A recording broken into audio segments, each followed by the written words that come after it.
Він служив у повітряно-десантних військах, і відтоді червоний берет став невід'ємною частиною його образу. Посівши президентський пост у Венесуелі, запам'ятався як диктатор та жорсткий антиглобаліст. Критикував Сполучені Штати Америки і звинувачував американців, що ті спеціально заразили його раком. Порвав з Міжнародним валютним фондом і Світовим банком. Натомість залюбки дружив з соціалістом Фіделем Кастро і господарем Кремля Владіміром Путіним. Саме дружба з Москвою і російська зброя давала Уго Чавесу можливість грати м'язами і постійно погрожувати Вашингтону. Як тільки російські стратегічні бомбардувальники сіли на військовий аеродром Венесуели, то той виступив з гнівною промовою: «Валіть до диявола 100 разів, ви лайно американське. Відтепер Венесуела не одна, з нами Росія». Після смерті Уго Чавеса влада перейшла до його поплічника і колишнього водія автобуса Ніколаса Мадуро. Опозицію переслідували, вибори фальсифікували, у в'язницях практикували тортури. Конфронтація зі Сполученими Штатами лише загострювалася, а дружба з Росією і Китаєм міцнішала. Країна скочувалася у злидні, однак новий диктатор не бідував. Золото, валюта, розкішне життя. Допоки з теплого ліжка його разом з дружиною не підняли американські спецпризначенці.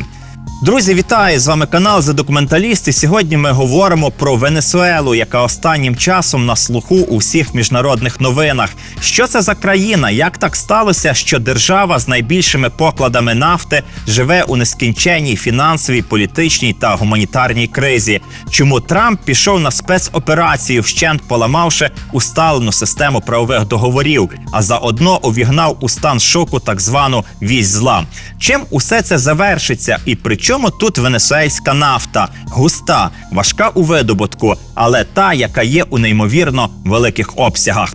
Якщо вам подобається контент, підпишіться просто зараз під час перегляду, бо система розцінить це як те, що наше відео цікаве. Натисніть на дзвіночок, який буде повідомляти вас про вихід нового блогу. Діліться своїми думками у коментарях. Ми читаємо усе, а для алгоритмів YouTube це привід показати контент більшій аудиторії.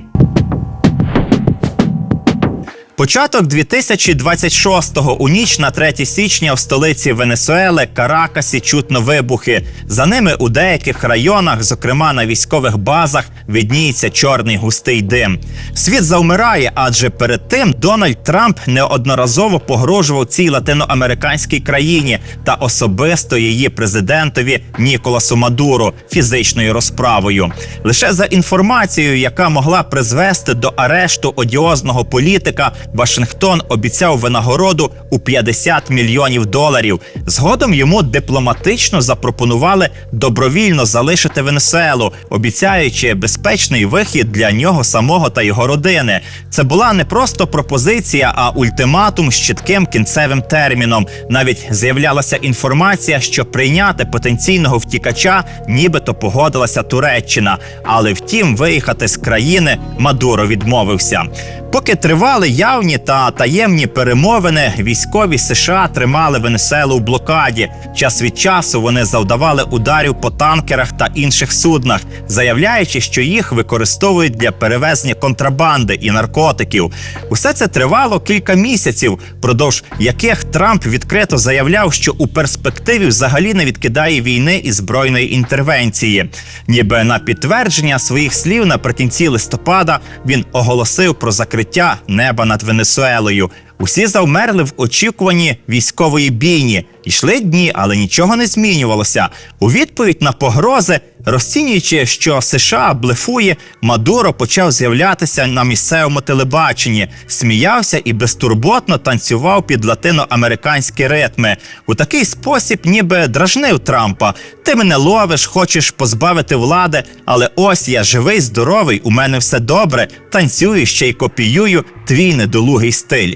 Як виявилося, пізніше така поведінка стала його великою помилкою.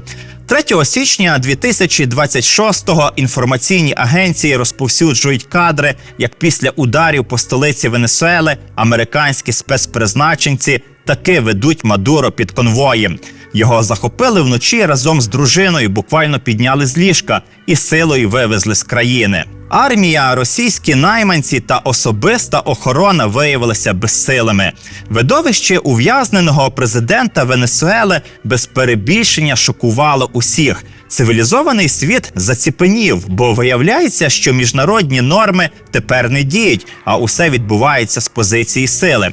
Якщо ти сильніший, то залюбки можеш взяти і напасти на суверенну країну.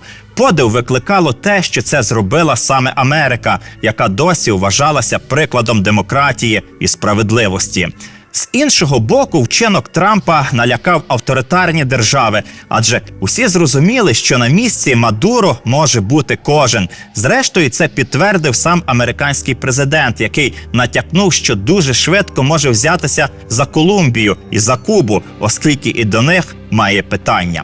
А найголовніше, інцидент з викраденням дав гучного ляпаса Росії та Китаю, які давно розглядали цю країну як свою зону впливу, вкладали у неї гроші, озброєння, технології. У результаті за одну ніч усе пішло на вітер. Вашингтон не стримував себе і насміхався з Москви. Мовляв, а де ж хвалене російське ППО, якщо наші гелікоптери літали над Венесуелою ніби у себе вдома і жодного збиття. Справді, зенітно-ракетні системи С-300, якими так гордиться Кремль, а також комплекси БУК чомусь не спрацювали. Аналітики досі намагаються знайти причини цьому і називають різні фактори, але висновок один: до нападу Венесуела була не готова, а дружба з Путіним виявилася черговою мильною бульбашкою. Взагалі, блискучу спецоперацію проспали не лише військові, але й розвідка. Виявилося, що до викрадення Мадуро США готувалися довго і ретельно. Перед тим ЦРУ інтегрувало в країну своїх агентів. Ті стежили за кожним кроком венесуельця, знали, де він жив, що їв, де спав і з ким спав. Аби відточити штурм до найменших дрібниць, спецпризначенці навіть збудували копію його будинку. Тепер Ніколас Мадуро, якого звинувачують у підтримці наркокартелів та транзиті наркотиків, очікує на рішення суду. Швидше за все, на нього не чекає нічого доброго. Трамп тріумфує, бо саме він поставив крапку у багаторічному протистоянні Венесуели та США. А ще дав чіткий сигнал Москві та Пекіну: панове, західна півкуля для вас закрита, тут ми господарі. Відтепер будь-який стратегічний актив, чи то порт у Перу, збудований китайцями, чи військова база росіян у Венесуелі, сприйматиметься нами як загроза. Ми будемо вас знищувати. В останніх розмовах з журналістами президент США взагалі багато розмірковував про відродження доктрини Монро. Про що йдеться? Нагадаю, що 2 століття тому, у 1823-му, президент США Джеймс Монро у щорічному посланні до Конгресу заклав основи принципів американської зовнішньої політики «Америка для американців» і домінування США у західній півкулі, які пізніше назвали на його честь доктриною Монро. Але Трамп не був би Трампом, якби і тут не продемонстрував своє его, бо була доктрина Монро, а стала Донро на його честь. Друзі, ми почали з викрадення Мадуро, але соціалістична Венесуела та її протистояння з Америкою виникли задовго до цього. Далі ви почуєте, як колишній водій автобуса зумів прийти до влади, та як так сталося, що країна з найбільшими запасами нафти скотилася у найчорніші злидні із місячною зарплатою меншою, ніж $10, повною відсутністю ліків, а подекуди навіть туалетного паперу. До чого тут соціалізм, дружба з Росією і наркотики? Про все це за хвильку, але зараз я традиційно попрошу вас підтримати збір для ЗСУ. Сьогодні долучаємося до масштабного збору 3-го армійського корпусу «Герої районів», який має на меті зібрати 100 мільйонів гривень на гарячі потреби хлопців та дівчат. Дрони, реби, транспорт, спорядження – усе те, що вкрай потрібне на передовій. Нагадаю, що зараз бійці тримають понад 100 кілометрів фронту. Зауважте, що кожен, хто задонатить від 300 гривень на конверт Приватбанку, отримає можливість виграти одну з 3 квартир у Києві, Львові та Вінниці. Вся інформація інформація в описі до відео. Якщо після гривні на ЗСУ ви маєте бажання та можливість підтримати нашу творчу команду, то можете зробити це через Монобазу, сервіс, який дозволяє винагороджувати авторів через донати, здійснити разову пожертву чи підписатися на постійній основі на комфортну для вас суму. Для тих, хто за межами України, є міжнародна система PayPal. І також висловлюємо вдячність за підтримку та постійне партнерство фундації Пилипа Орлика.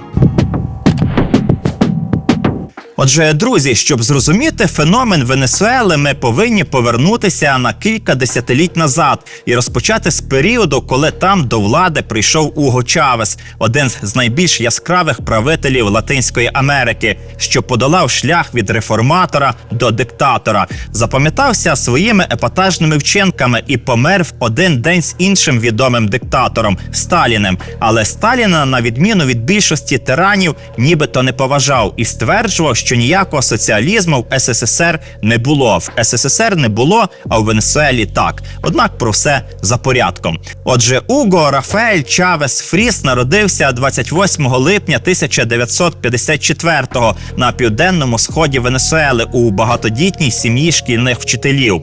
Мати хлопчика сподівалася, що він стане священником, але той мріяв про кар'єру бейсболіста. Однак сталося геть по-іншому. Після завершення школи юнак поїхав у столицю, де закінчив військову академію і заявив, що саме це його справжнє покликання. Попри навчання, наш герой знаходив час не лише для військової справи, але й гри в улюблений бейсбол та читання книг. Зокрема, з олівцем у руках вивчав біографію революціонера Че Гевари та Сімона Болівара, героя латиноамериканської війни за незалежність. Академію Уго Чавес закінчив у 1975-му, згодом працював там з 89-го по 1990-й, здобував ази знань в ще одному університеті за фахом політичні науки, отримав звання підполковника. Зараз ми перейдемо до основних подій і ви дізнаєтеся, як він намагався захопити владу, але спершу кілька слів про передумови до цього. Річ у тім, що до 80-х завдяки чорному золоту, яким Бог обдарував цей регіон, Венесуела була однією з найбагатших країн Латинської Америки. Експорт нафти приносив у місцеву економіку до 80% доходів, але потім світові ціни на енергоресурси впали. Відповідно, скоротилися і надходження від їхнього експорту. Приблизно на чверть зменшились доходи на душу населення. Усе почало сипатися як доміно. У 1989-му президентом Венесуели вдруге став Карлос Перес, і от люди очікували від нього повторення заможного періоду часів його першого президентського правління, коли нафтодолари йшли в країну потоком, а Венесуелу називали другою Саудівською Аравією. Але цього разу так не сталося. Щоб втримати економіку на плаву, Перес був змушений взяти кредит від Міжнародного валютного фонду. На вимогу кредиторів почав проводити непопулярні економічні реформи, зрізав соціальні виплати, зменшив субсидії, відкрив ринок для іноземного капіталу. Внаслідок усього цього стрімко зросло безробіття, ціни на пальне та основну групу товарів пішли вгору, бензин зріс на 100%, і це в країні багатій на нафту. Логічно, що піднялася вартість проїзду у громадському транспорті, і не лише вона. Обурені венесуельці, які не надто звикли економити, вийшли на вулиці. Країну сколихнули масові заворушення. Люди спалювали автомобілі, вступали в сутички з поліцією, громили та грабували магазини. У відповідь силовики відкрили стрілянину. З'явилися перші поранені і вбиті. Що творилося у ті дні, можна побачити на цих доволі красномовних світлинах, де протестувальники несуть тіла мертвих товаришів. А ось тут можемо побачити вантажівку, яка догори заповнена трунами.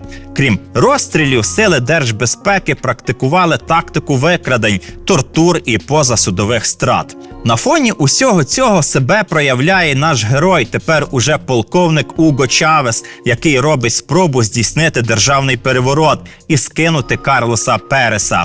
Це йому не вдається, і разом із заколотниками він опиняється у в'язниці. Причому йому ще пощастило, бо якщо він просто потрапив на нари, то багато його однодумців у дні заколоту попрощалися із життям.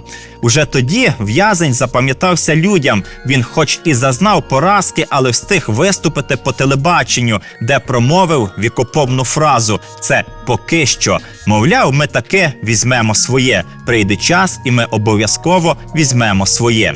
Судовий процес перетворив його із заколотника на символ опору системі і зробив його впізнаваним на всю країну. Так виник міф про чесного військового, який не зрадив народ.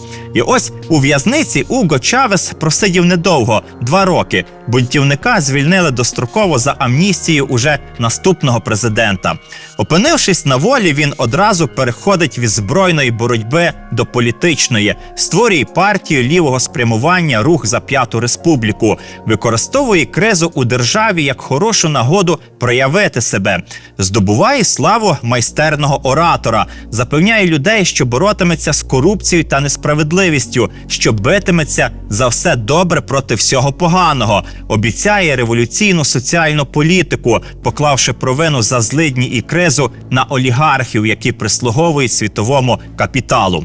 Не втрачаючи жодної найменшої нагоди звернутися до виборців, одного разу під час майстерної промови Уго Чавес сказав, що, цитую, «Керівництво нафтових компаній живе у розкішних шале, де влаштовує оргії та попиває віскі, а ви усі ми підбираємо крихти з їхнього столу».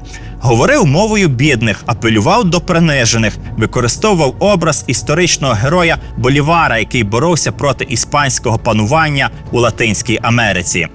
Звісно, що усе це дало свої результати. Люди, які не довіряли партіям і прагнули будь-кого, тільки не старих політиків, зрештою зробили свій вибір. І у 1998-му Уго Чавес здобуває перемогу на виборах і стає президентом Венесуели. Що важливо, це варто запам'ятати, він прийшов до влади демократично, а вже після цього почався авторитаризм. Про усе це ви зараз почуєте. Отже, всупереч революційній риториці, під час першого президентського терміну Чавес проводив доволі стриману соціальну політику.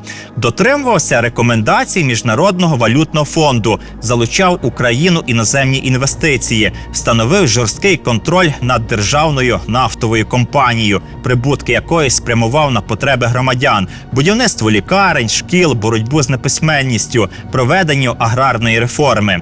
Виділяв субсидії на харчування для бідних. Для підтримки контакту з простим народом влаштовував спеціальні щотижневі шоу на радіо та телебаченні, під час яких він пояснював свої рішення і закликав громадян телефонувати та безпосередньо ставити запитання, що їх хвилюють. Від таких виступів на телебаченні отримував велике задоволення. Якось затягнув прямий ефір на понад 8 годин. Співав перед глядачами, жартував, лаявся. Міг просто в прямому ефірі показово звільнити якогось міністра, зачитувати Карла Маркса чи виконувати народні пісні. Це, знаєте, був такий унікальний випадок в історії. Президент як ведучий ток-шоу. Загалом ораторський талант Чавеса заносив його дуже далеко. Одного разу на щорічному зверненні до парламенту він не сходив з трибуни практично 11 годин. І все б нічого, але вже наступного року, після того, як він склав присягу, наш герой дав старт перезавантаженню політичної системи. Запровадив нову конституцію, яка збільшила президентський термін з 5 до 6 років з можливістю переобиратися на другий термін. Одним із положень нового закону стало те, що наступні вибори мали відбутися уже у 2000-му. На них Чавес переміг із результатом у 59%. І ось тоді усе і почалося. Політичний курс Уго, названий боліваріанським рухом до соціалізму, почав тяжіти до відвертого лівацтва.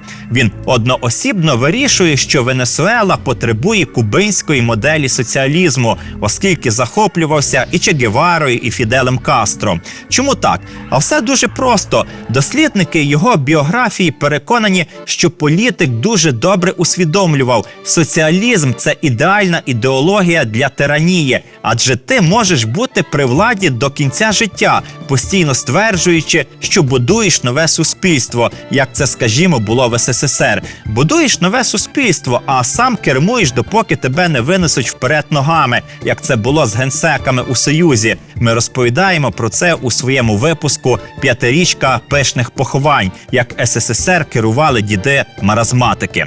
Отже, посівши владу, Уго Чавес, як і на початку кар'єри, знову починає атакувати олігархів, а також піддає критиці ієрархів католицької церкви.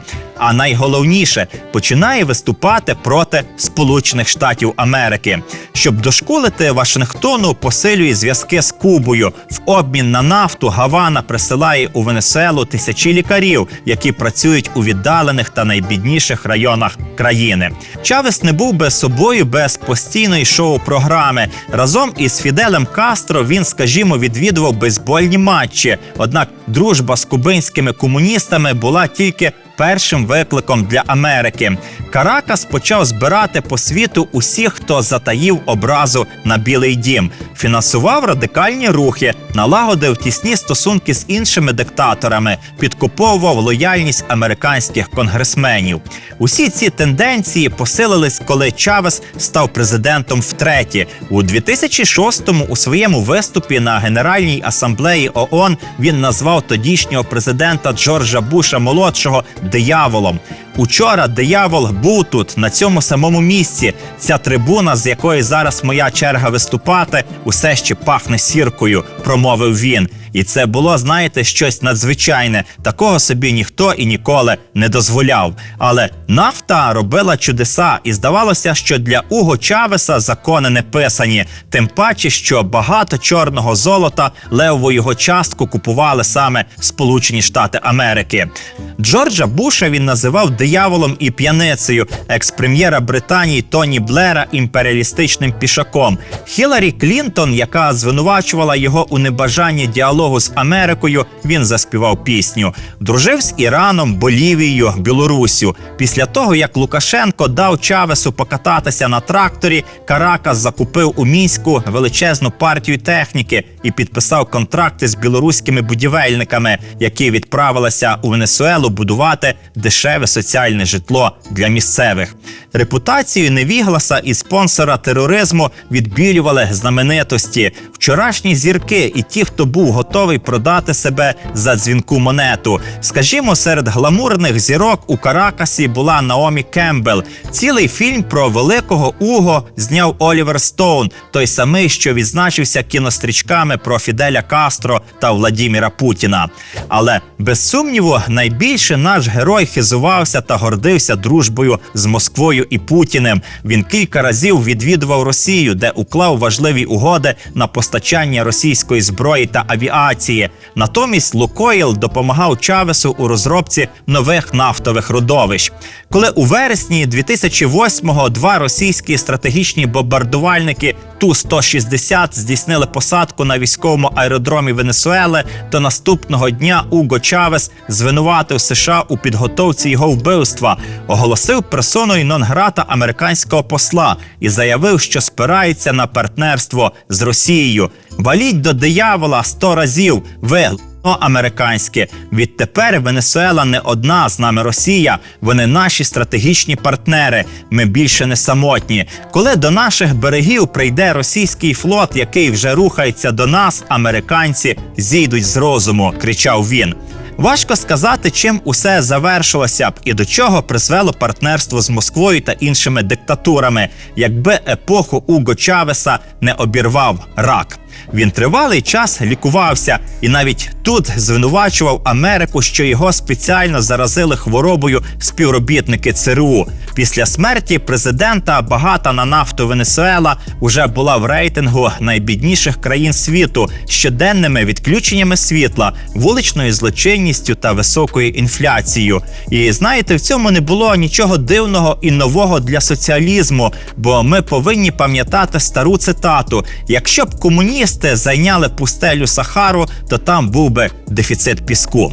І ось так, друзі, ми дійшли до нашого теперішнього героя Ніколаса Мадуро, якого нещодавно викрали американські спецпризначенці. Хто це такий і звідки він узявся на політичній шахівниці? А це прямий послідовник старого режиму. У політику потрапив із самих низів. Ще у 80-х-90-х працював охоронцем та водієм автобуса. Належав до столичної профспілки транспортників. Коли Уго Чавес опинився за ґратами, він підтримав його, а пізніше створену ним партію. Так забезпечив собі місце при владі. Обіймав посаду міністра закордонних справ та віце-президента. Незадовго до смерті Чавес призначив Мадуро своїм наступником, але на відміну від харизматичного Чавеса, довкола якого ще за життя сформувався справжній культ особи, Мадуро спершу виглядав незграбно і невправно. Він ніби і виграв вибори, але до їхньої об'єктивності було багато запитань, оскільки міжнародні спостерігачі одразу почали звинувачувати колишнього водія у залякуванні, у насильстві, у в'язненнях політичних конкурентів, у тортурах. Втім, усе це не завадило йому бути при владі цілих 12 років.